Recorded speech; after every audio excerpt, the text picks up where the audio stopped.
Tena mba mavariana sy mavaka, ireto fombafomba mahazo laka. Zaho indregny zipo lava lasa salake, sady efa diso didy no misy daka. Ekena fa ny fandrosoana no tena tsara, ka manao tsy omby aloha vita fara.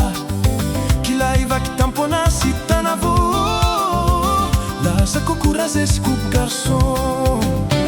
Misy ny ray sy regny sahirandava, dia lasa manao fiainana lavalava.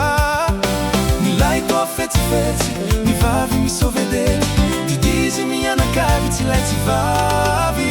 Dia mirotsake, dia mangotraka, za rehefa mankadilo sodrindrangilo. Miala mirona, dia lasa mikatafona, manao fararavava mipozy lava. Dia mirotsake, dia mangotraka, dia mirotsaka, dia mangotraka.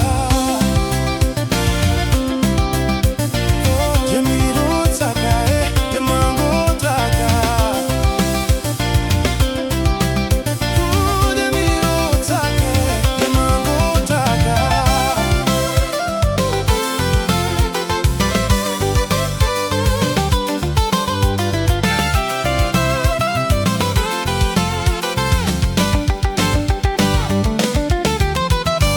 Fa tsara sy teny ilaina ny fandrosoana, no sady jerena tsara izay izoroana.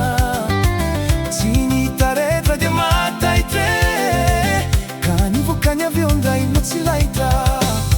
Dia indro ny bandy kely fa saisay, dia lasa mirediredy fa toatsinay. Handeha anaty izy no mba ialana, dia lasa mirevirevy amin'ny adalana. Mitondra mankaiza loatra ny fandrosoana, tsy vitsy no mimenomeno na mizao fotoana. Aiza no misy sosy,